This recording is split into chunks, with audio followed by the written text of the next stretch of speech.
The demand arrived beneath the royal crest, written in language that sounded polite, but left almost no room for refusal. Queen Camilla expected to stand beside Princess Catherine as co-host of the monarchy's most important charity gala of the year. Yet before the palace could announce their partnership, Catherine delivered an answer that stunned the royal household. She would host the evening alone, and she would not allow Camilla to attach herself to the event. Before we go deeper into what this really means for the royal family, make sure to subscribe so you don't miss a single update. Catherine understood the weight of the decision before she spoke. The Crown Compassion Gala was an annual royal fundraiser supporting children's hospitals, mental health programs, and families of service personnel. It had become one of the monarchy's most visible charitable occasions, drawing senior royals, international donors, government representatives, and cultural figures under one royal banner. Whoever hosted it would not simply welcome guests. That person would carry responsibility for its message, money, and public trust. The princess read Camilla's written demand privately at Kensington Palace. She remained silent, folded the letter once, and told her private secretary that the proposed arrangement could not be accepted. Her refusal was not emotional or vague. Catherine stated clearly that divided leadership would weaken the gala's purpose and confuse responsibility for the charitable funds entrusted to it. The decision carried a deeper warning. Catherine was no longer willing to let ceremonial status blur practical authority. She had spent months rebuilding confidence around the gala, speaking directly with hospital leaders, and approving the program through documented meetings with her charitable team. Allowing the Queen to enter as co-host at the final stage would make it appear that Camilla shared control over work she had not led. Camilla received the refusal while preparing for an afternoon engagement. Her expression hardened when an aide explained that Catherine had offered no compromise, private discussion, or shared ceremonial role. The Queen asked whether the invitations had been delayed. The answer struck harder than the rejection itself. Catherine had already approved invitations naming her as the sole royal host. Palace staff had begun preparing their release before Camilla could challenge the decision. What seemed like a request for cooperation had already been answered with action. Camilla immediately ordered her aides to halt the invitation release. Her staff warned that stopping it could expose the dispute, but she refused to retreat. At Kensington Palace, Catherine received a message requesting her presence at Clarence House before sunset. She read it twice, knowing the meeting would not be about charity alone. What began as a disagreement over one evening was about to become a direct confrontation over dignity, influence, and which woman now carried the monarchy's moral authority. To the public, the dispute concerned a charity gala, a guest list, and 2 royal names printed on a program. Inside the family, it carried a far more personal meaning. For Camilla, appearing beside Catherine would confirm that she still stood at the center of royal life. For the princess, surrendering half the stage would mean giving away something she had spent years building. Trust earned through service rather than demanded through rank. Catherine's bond with the gala had grown over years. She helped transform it from a formal fundraising dinner into a wider campaign focused on early childhood, family stability, and long-term emotional care. The Crown Compassion Gala was more than one evening. It had become the public face of a charitable mission linking royal influence with practical support. That mattered, because donors trusted the princess's steady involvement, not simply her title. Camilla saw the event through a different lens. As queen, she believed any nationally significant royal occasion involving foreign donors, government figures, and leading cultural guests should include her direct presence. To her, co-hosting was not an intrusion. It was confirmation that her rank still carried real authority inside the monarchy. Catherine admitted the truth to William after their children had left the room. She told him that accepting Camilla as co-host would make her feel like a guest inside her own work. The prince understood the wound immediately. His wife had built the campaign through years of meetings, speeches, and difficult conversations, while the Queen's office had appeared only when the event reached its greatest public importance. Camilla voiced her own pain at Clarence House.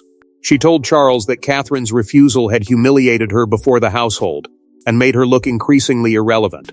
The Queen insisted that silence would be interpreted as weakness.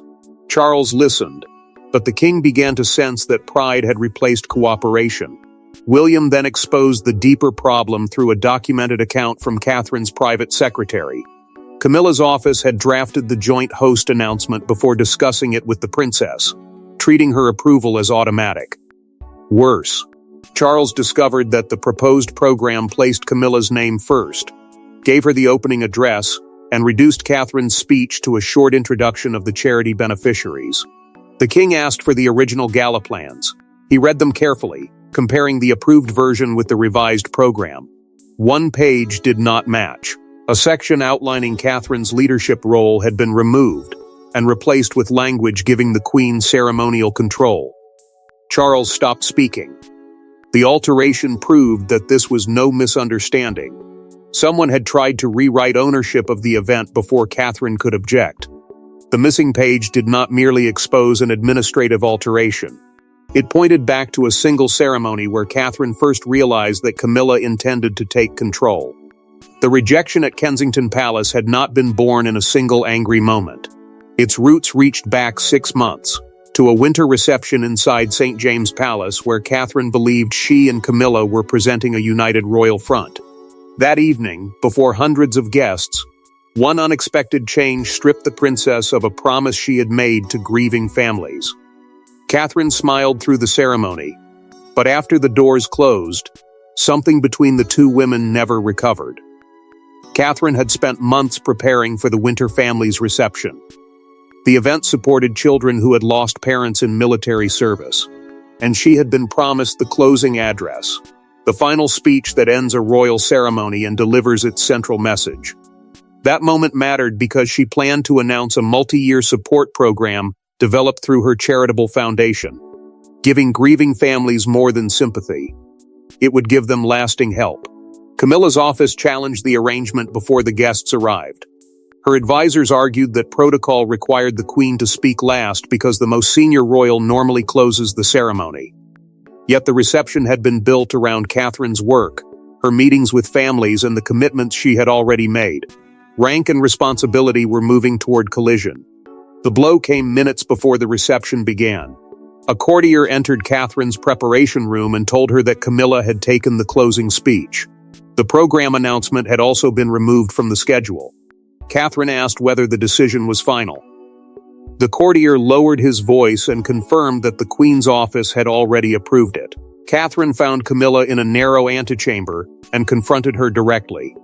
She explained that families were expecting the announcement, and that donors had committed support because they believed the program would be launched that evening. Camilla remained calm. "There can only be one final voice," she said. The princess understood the meaning immediately. Her work could remain, but her authority would always be vulnerable to rank. Catherine entered the reception and kept her expression controlled. She did not interrupt the ceremony or expose the disagreement. But later that evening, she learned through a documented briefing from her foundation director that Camilla's staff had contacted several donors in advance, describing the new program as a Queen-led initiative. Catherine had not been consulted. William urged restraint. He told his wife that a public dispute would damage the families they were trying to help. Catherine agreed, but she made a private decision in a recorded conversation with him. No future project under her authority would be surrendered through a last-minute appeal to status. Months later, the Crown Compassion Gala proposal arrived with Camilla already listed as co-host. Catherine recognized the same pattern and acted before it could be repeated. This time, Catherine would not smile, step aside, and absorb the humiliation. She would look Camilla directly in the eyes and make the boundary unmistakable. There were no cameras inside the private sitting room at Clarence House, no ceremonial music, and no line of aids to soften the words. Catherine entered alone. Camilla was already waiting beside the fireplace, the rejected proposal resting on a table between them. For several seconds, neither woman sat down. Then the Queen asked whether the refusal was personal. Catherine answered with a calmness that made the room feel colder. The gala would remain hers because its mission could not survive another royal takeover. Catherine had deliberately left William behind. She wanted no one to claim that the prince had spoken for her, or turned a charitable dispute into a struggle between households. Clarence House, the London residence used by Charles and Camilla, became the setting for a direct reckoning between two women who understood that the argument reached far beyond one evening. Camilla began carefully. She described the co-host arrangement as a display of unity, arguing that two senior royal women appearing together would reassure the public after months of family tension. The Queen insisted that the monarchy needed cooperation, not another visible division. Catherine listened, but she had already seen what that unity would cost. Camilla slid the revised program across the table and asked her to reconsider. The princess did not touch it. Unity cannot mean disappearing whenever you enter the room, she said. The words landed without anger, which made them harder to dismiss. Camilla rose sharply. She accused Catherine of confusing popularity with authority and warned that public affection did not place her above royal rank. The princess remained standing. She replied that charitable responsibility had to be earned through years of work, not inherited through marriage. Camilla heard the accusation beneath the sentence, and the fragile restraint between them broke. Catherine then revealed that she had reviewed the altered program through a documented briefing from her foundation team. Camilla's name had been moved to the leading position. The main speech transferred to her, and donor acknowledgements redirected through the Queen's office. The changes did not create partnership. They shifted control. Camilla admitted approving them. She argued that the adjustments protected royal hierarchy, the order that determines precedence and authority within the family. Catherine answered that hierarchy meant nothing if vulnerable families became tools in a private contest for status. The gala existed to serve them, not to repair anyone's wounded pride. Charles opened the door before either woman could continue. He arrived in time to hear Catherine deliver her final warning. She would remove the entire event from royal sponsorship before accepting Camilla as co-host. The king stopped. The Queen stared at the princess. No one mistook the threat for theater. Catherine's ultimatum changed the balance instantly. Because the gala's future no longer depended on rank, it depended on who legally controlled its money, name, and charitable partnerships. Camilla believed the crown could settle the dispute with a command. Yet the gala was not simply a palace dinner waiting for royal approval. Years earlier, its founders had placed its charitable fund beneath an independent trust, and the document naming its principal royal patron contained a decisive restriction. The Queen could attend. The king could endorse it. But neither could replace the patron, alter its program, or claim joint leadership without Catherine's written consent. Charles summoned the gala trustees, the palace legal secretary, and Catherine's foundation director to settle the question before the conflict widened. A charitable trust is a protected legal structure that keeps money and decision-making tied to a stated public purpose, rather than personal control. The trustees explained that the Crown Compassion Gala operated through that structure, not through the royal household's general events office. That distinction changed everything. The king asked whether he could impose a joint host arrangement in the name of family unity. The legal secretary placed the governing clause before him. Charles read it once, then again. He removed his glasses and set the document down without speaking. Supporting Camilla would not mean exercising lawful royal authority. It would mean pressuring Catherine to surrender power that legally belonged to her. Camilla watched his hesitation closely. She had expected the monarch to end the argument with a clear instruction. But Charles could not overturn the princess without challenging the trust itself. The Queen's anger began to fade into something quieter and more painful. She felt abandoned by the man whose title she believed would protect her. The decisive clause left no room for doubt. Catherine alone could appoint hosts, approve speakers, select beneficiaries, and protect the event from political or ceremonial interference. Those powers mattered because they prevented donors, courtiers, or senior royals from reshaping the gala around status instead of service. The princess had not merely built public support. She held the authority to defend the project from capture. One trustee then disclosed the source of the restriction through a documented account preserved in the trust's founding minutes. The late queen had personally encouraged the clause after watching other royal charities lose focus when rank overshadowed their mission. She wanted the patron doing the work to retain control, even when a more senior figure demanded involvement. Charles understood the verdict. Catherine's position was secure, and Camilla had no lawful path to co-host without written consent. Yet victory came with a cost. The king instructed the palace communications team to remove his wife's name from every announcement, briefing, and program connected to the gala. Camilla said nothing as the decision was recorded. Catherine had won the authority she fought to protect, but the queen's exclusion would now become impossible to conceal. Once the queen's name disappeared from the official program, the private dispute escaped the room and began altering relationships throughout the royal household. The change appeared first on a computer screen inside the palace communications office. One line vanished, co-hosted by Her Majesty the Queen. In its place stood a single name: Catherine, Princess of Wales. The alteration required only a few keystrokes, yet its meaning traveled through the household with brutal speed. Camilla had not merely lost a speaking role. She had been excluded from an event she believed would confirm her position beside the monarchy's rising future queen. The revised invitations went out within hours. Catherine would host alone, William would attend in support, and Charles would appear only for the formal reception before dinner. A receiving line is the ordered greeting in which senior royals welcome important guests before an event begins. Camilla was offered a place among the senior royal guests, but no speech, no hosting credit, no receiving line position, and no authority over the program. Camilla opened the digital invitation alone in her sitting room. She enlarged the heading, read Catherine's name twice, and searched for her own. It was not there. The queen slowly placed the tablet face down, as though hiding the words could reduce their force. She had expected compromise. Instead, the palace had announced her absence without saying a word about the battle behind it. Charles came to her soon afterward.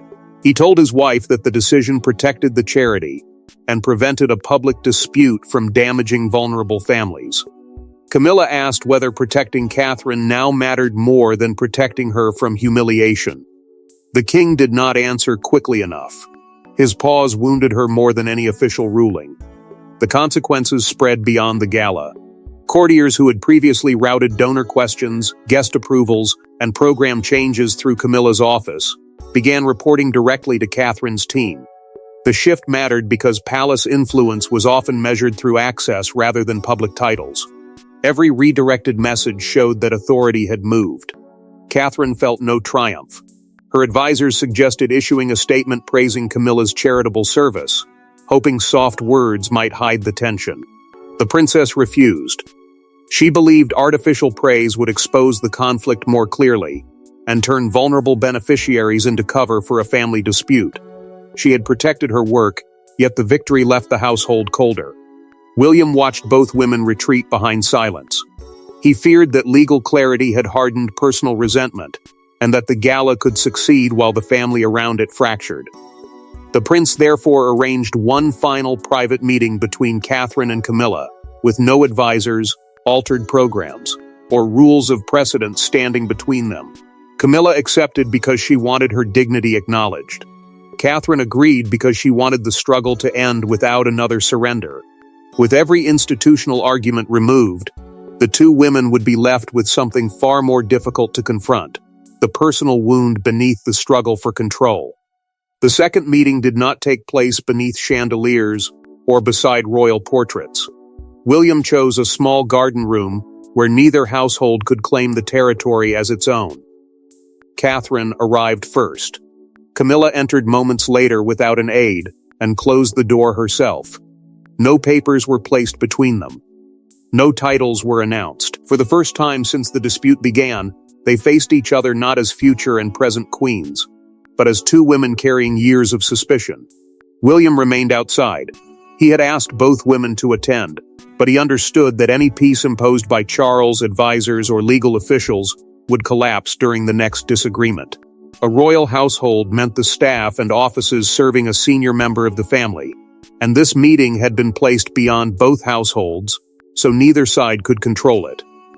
The prince wanted honesty, not another settlement built on pressure. Catherine spoke first. She made clear that the Gala decision would not change, but she had not come to repeat legal arguments. She wanted Camilla to understand why the boundary had become necessary. The princess returned to the Winter family's reception and described the moment her promised announcement disappeared from the program. She admitted that the decision had made her feel used, silenced, and publicly diminished after months of work with grieving families. Camilla defended the protocol at first. She said the queen speaking last had followed royal order and protected the ceremony from confusion. Yet Catherine did not argue. Her restraint left no place for anger to hide, and the queen's defense slowly weakened. Camilla finally confessed what she had never said aloud. Standing behind Catherine that evening had felt like confirmation that the public's emotional loyalty had moved toward the princess. She feared becoming ceremonial while the younger woman became essential. Taking the final speech had not been only about rank. It had been an attempt to resist a future she could already feel approaching. Catherine answered with equal honesty. She had never wanted to remove Camilla from royal service or deny the work she had done. She wanted one assurance, that projects built through her own effort would not be absorbed whenever they became successful, visible, or prestigious.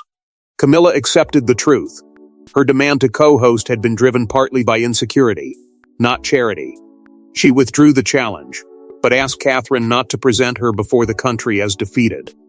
The princess offered a way forward. Camilla could attend the gala as an honored guest, representing survivors of domestic abuse, a cause connected to her own work. She would receive dignity without controlling the program. Their private agreement would now be tested beneath the brightest lights imaginable, where every expression, gesture, and position would be interpreted as a verdict. By the evening of the gala, the private struggle had become a national drama. Broadcasters waited outside the palace entrance. Commentators studied the order of arrival, and every newspaper prepared for either a royal reconciliation or a visible fracture. Then Catherine stepped from her car alone as host, calm and composed beneath the flashing cameras. Minutes later, Camilla arrived separately not to seize the stage, but to accept the carefully defined role that Catherine had offered her. Catherine led the evening from beginning to end. The gala raised a record sum for children's hospitals, bereavement support, early years programs, and families living with military loss. That success mattered because the event was no longer only a test of royal authority. It had become proof that clear leadership could protect the mission, instead of allowing private rivalry to consume it. Charles and William attended without altering the program. The king's presence showed that the crown accepted the legal decision, while the prince's restraint made clear that Catherine did not need her husband to defend every choice she made. Both men understood that stepping in now would weaken the authority she had fought to preserve. Camilla paused before entering the ballroom. Hundreds of guests had already seen Catherine's name alone above the stage, and the queen knew every glance would measure whether she looked wounded, angry, or defeated. She steadied herself and walked inside without turning back. For once, dignity required accepting a smaller place rather than demanding a larger one. Catherine greeted her personally. The princess guided Camilla toward a group of domestic abuse survivors, whose work the queen had supported for years. The gesture offered genuine respect without surrendering control of the evening. Camilla accepted it, and the fragile agreement between them survived its first public test. Catherine later thanked every royal guest who chose service over position. The words sounded gentle, but the audience understood the message beneath them. The princess had defended her work without turning the gala into revenge. Camilla responded with a restrained nod, acknowledging both the rebuke and the path forward. The following morning delivered the moment that fixed the story in the public mind. A major newspaper filled its front page with Catherine speaking at the lectern while Camilla applauded from the audience. Above them stood the headline, "Her night, her terms." The image changed everything. Catherine no longer appeared as a younger royal rejecting the queen. She appeared as a leader capable of drawing a boundary without destroying the woman who crossed it. Camilla had lost control, but she had not lost all dignity. The gala had ended, the money had been raised, and the applause had faded, but one final verdict remained about what Catherine's refusal had revealed to the monarchy. Catherine's refusal was never simply a rejection of Camilla. It was a declaration that royal service could no longer be treated as a stage reserved for whoever held the highest title. By protecting the Gala, the princess protected the families whose stories had been pushed aside once before. By withdrawing her demand, Camilla confronted an insecurity rank could not conceal. And by refusing to force Catherine's surrender, Charles accepted that the monarchy's future authority would have to rest on trust. The Crown Compassion Gala remained under Catherine's sole patronage. Sole patronage meant that one royal figure carried final responsibility for the charity's direction, public message, and leadership. The trustees formally confirmed that future hosting decisions would remain independent of palace hierarchy, protecting the event from pressure based only on title.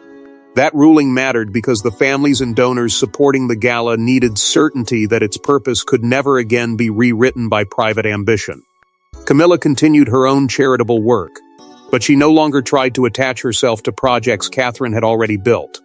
The clearer division reduced rivalry inside the household and forced both women to respect boundaries that had once been blurred.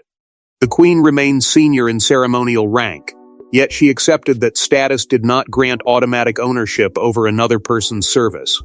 Catherine returned home after the gala and spoke privately with William. She told the prince she felt no triumph over Camilla. What she felt was relief.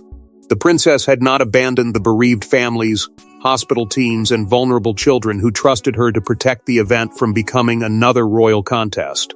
William understood that her victory had cost her emotionally, because restraint often demands more strength than retaliation. Camilla faced a quieter reckoning. She removed the rejected co-host program from her desk and placed it inside a private drawer. The Queen did not destroy it. She kept it as a reminder that her demand for visibility had nearly cost her something far more valuable than a speech: dignity.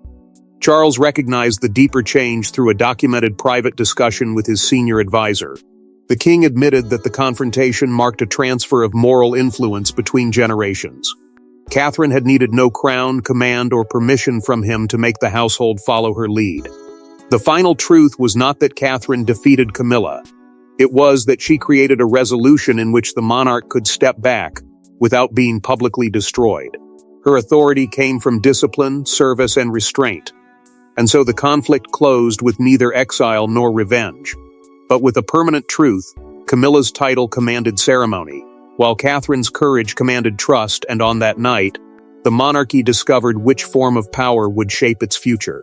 Thanks for watching. Please don't forget to like and subscribe, and we will see you in next one.